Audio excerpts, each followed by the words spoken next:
The purpose of this video is to describe how to use Notability for in-person instruction. We're just going to cover the basics.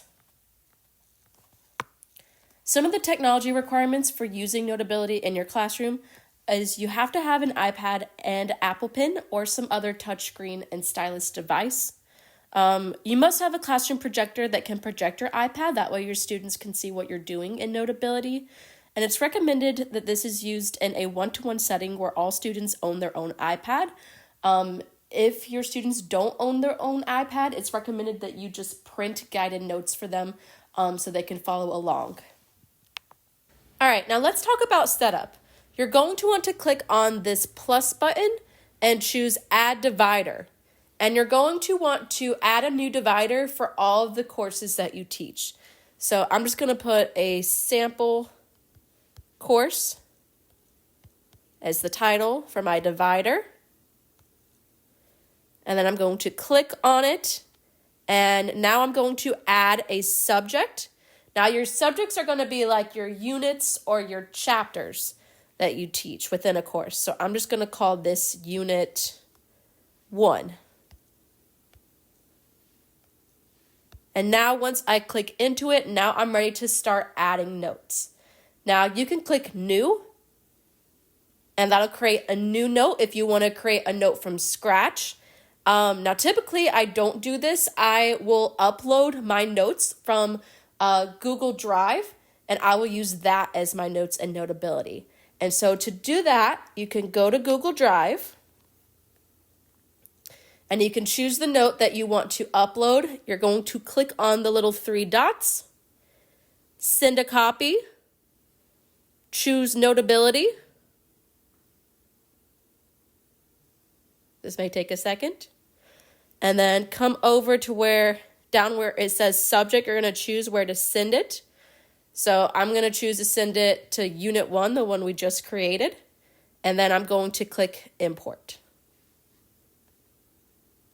And I'm going to go back into Notability. And we can see it just populated.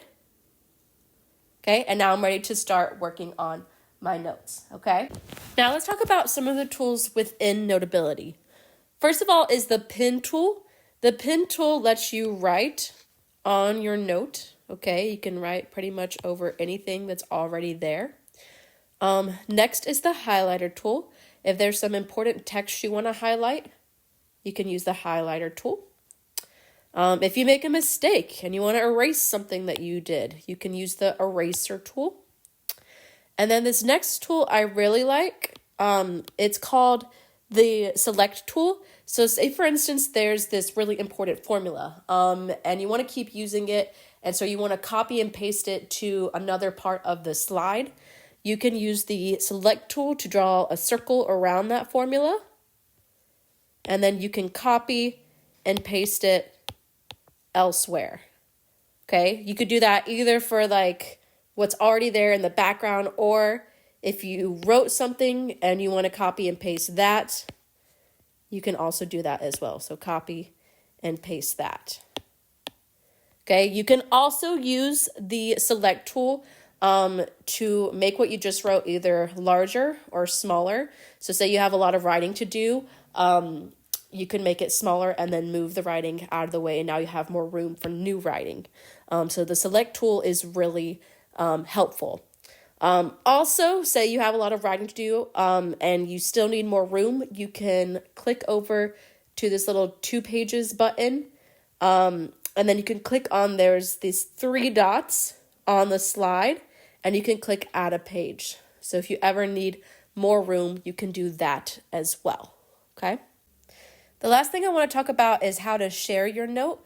So once you've finished completing your note and annotating it, when you're ready to share it, say for instance, if you had a student who was absent and wasn't in school, you can click on the note and then click on where it says share. And there's a couple different options. The easiest, in my opinion, is you can email it. Okay, so you can directly email the student, or you can also upload it to your Google Drive. And if you do that, then you'll just be able to send your student a link, okay? All right, I hope this helps you guys get started using Notability in your classroom.